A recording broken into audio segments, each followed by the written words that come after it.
Affamé, terrifié, serrant votre marmaille contre vous, l'empereur Émir et ses légions ont envahi nos terres, assiégé chaque forteresse d'ici aux montagnes bleues. Chaque jour, l'empereur rogne un peu plus notre pays.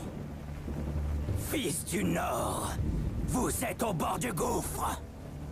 Vos rois ont failli, et maintenant vous vous tournez vers les dieux. Pourtant, je n'entends nul supplique.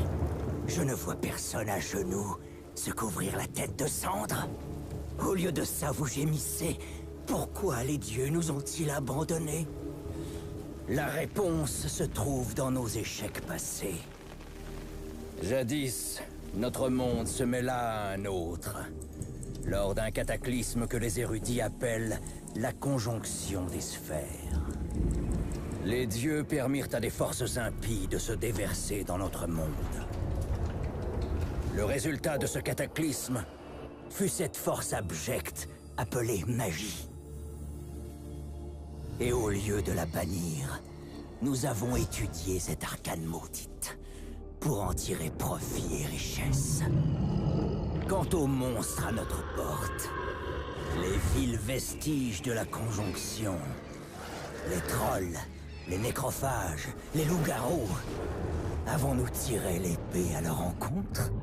Ou avons-nous laissé ce fardeau à d'autres? Ces fameux sorceleurs, des enfants perdus, corrompus par une ignoble magie, leur corps déformé par des rituels impies, envoyés combattre des monstres alors qu'ils ne distinguent même pas le bien du mal. La flamme de leur humanité est éteinte depuis bien longtemps. C'est vrai, leur nombre a diminué au fil du temps, mais certains rôdent encore sur nos terres et offrent leurs services contre de l'argent. Leur simple existence nous couvre tous de honte. Le Nord saigne, brisé par la guerre.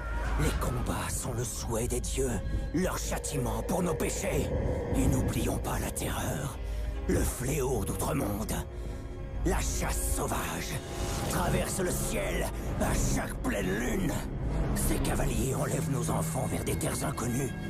Certains disent que c'est l'annonce d'une deuxième conjonction. Retrouverons-nous le chemin vers la lumière? Trouverons-nous la force de chasser les mages de nos royaumes? Nous unirons-nous dans la chaleur du feu éternel? Voici venir le temps de la hache et de l'épée. Personne ne mènera cette guerre pour nous.